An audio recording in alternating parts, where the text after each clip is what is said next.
Hi folks, this is Don Meissner with the North Country Fishing Report. I want to tell you something that I've noticed, and this is really a key. It really is important. Whenever I go to any body of water, any place that I know there probably is some big fish, it normally, what I have found, that your very first cast into a pool, the very first cast, that's when you're most likely to catch the biggest fish in that pool. He's either going to want that, and since he's the biggest, he's going to dominate. And he's going to dominate over every other fish in that pool.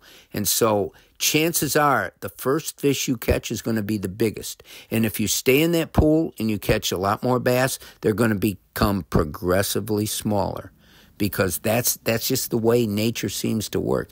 And I have found this more and more, and maybe it's because I'm just paying more attention to it, but I know that if I come, and I already know this is a good pool, and I'm very careful with my first cast.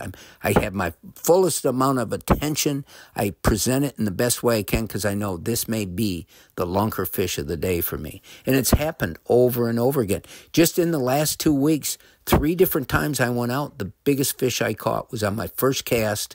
And in other cases, the biggest fish that I lost. And believe me, I lose probably more than I catch. They either break the line, finally the hook comes loose, something. They better me. No matter what I try to do, they better me. But that's what keeps the longing and the excitement going. The other thing that I think it's important to understand is that smallmouth eat almost all the time small things. That's the prevalent type of food source that's in the waters that they prevail in.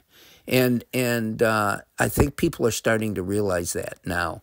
Certain trends in fishing have gone into that direction. You know, we hear about using Ned baits.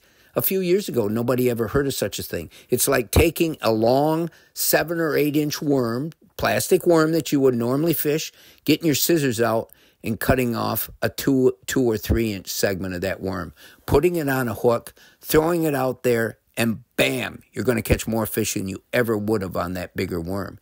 It's become a sensation. And when I talk to people, I talked to a couple people today, people that were fishing Chameau Bay, Henderson Harbor, and out there on not only Lake Ontario, but the St. Lawrence River. And one of the biggest or number one choices now is using Ned baits, because that's what the smallmouth are used to eating. Small things, 3 inches or less. Whether it's a drop shot bait that's maybe 3 inches, or the gobies that they're eating, this is what they eat. Crayfish, a 2-inch crayfish is the normal size of their food that they're going to eat.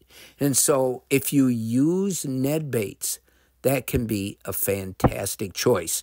Now, I started this talking about the first cast, and you're going to catch the biggest bass usually on your first cast.